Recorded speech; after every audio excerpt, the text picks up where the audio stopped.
अंडमान निकोबार द्वीप समूह में आगामी पंचायत और नगर पालिका चुनाव के लिए उम्मीदवार कल शाम 3 बजे तक अपना नाम वापस ले सकते हैं। दाखिल किए गए नामांकन पत्रों की जांच का कार्य कल किया गया। नगर पालिका परिषद के लिए 184 नामांकन प्राप्त हुए हैं, जबकि पंचायत सदस्य के लिए 1715 नामांकन प्राप्त किए गए हैं। जिला परिषद के लिए 139 और प्रधान के लिए 248 नामांकन दाखिल किए गए हैं।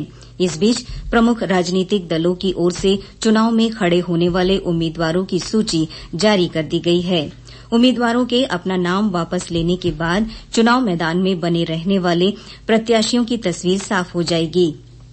द्वीप समूह के किसी भी भाग में अनाधिकृत रूप से लगी होर्डिंग, पोस्टर या बैनर को आज हटाने के लिए कहा गया है।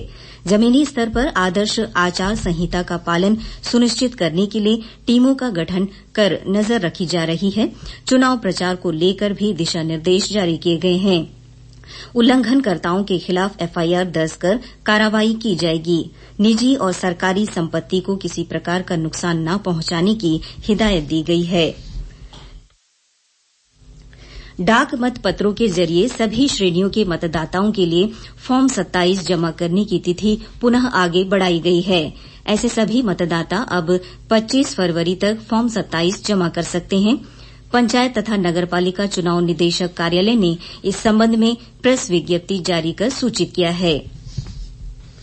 मुख्य सचिव जितेंद्र नारायण ने सरकारी आवासों के आवंटन में तेजी लाने, पारदर्शिता बनाए रखने और उसमें स्पष्टता रखने का निर्देश दिया है। उन्होंने कहा कि सरकारी आवासों के लिए कर्मचारियों को अनावश्यक इंतजार न करना पड़े और इनके आवंटन में कोई भी खामियां नहीं होनी चाहिए। सभी आवंटन आदेश आम जनता के लिए उपलब्ध होने चाहिए ताकि 7 दिनों के भीतर आपत्तियां दर्ज कराई जा सकें। मुख्य सचिव ने कहा कि हम सरकारी कर्मचारियों को उनके एंटाइटलमेंट से वंचित नहीं कर सकते। आवंटन के अंतिम दौर के बाद यह पाया गया है कि नया गांव और प्रात्रापुर क्षेत्रों में स्थित अधिकांश श्रेणी 1, 2, 3 और 4 के खाली क्वार्टर आवंटित नहीं किए जा सके, क्योंकि इन क्षेत्रों को पसंद करने वाले वरिष्ठता सूची में कोई भी आवेदक आवंटन के लिए उपलब्ध नहीं था। इसे देखते हुए विभाग ने वरिष्ठता सूची में जिनके नाम आए हैं उनसे नया गांव और प्रात्रापुर के रूप में अपने पसंदीदा क्षेत्र को बदलने के लिए दोबारा सहमति देने को कहा है, ताकि इन क्षेत्रों में उपलब्ध खाली क्वार्टरों को जरूरतमंद सरकारी कर्मचारियों में आवंटित किया जा सके। प्रशासन के सहायक सचिव आवास एवं संपदा को पूर्ण जानकारियों के साथ लिखित रूप में आवेदन देना होगा। अंडमान निकोबार द्वीप समूह में कल कोरोना पॉजिटिव के 13 नए मामले सामने आए, जबकि 13 मरीजों को डिस्चार्ज किया गया। द्वीपों में कोरोना पॉजिटिव के सक्रिय मामले 139 है।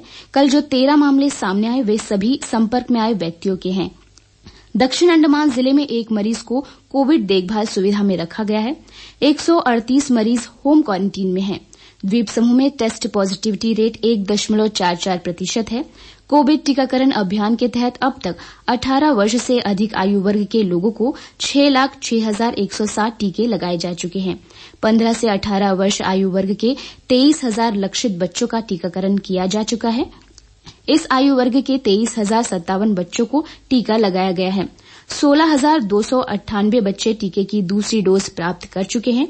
अब तक 7,901 लोगों को एहतियाती डोज दी गई है।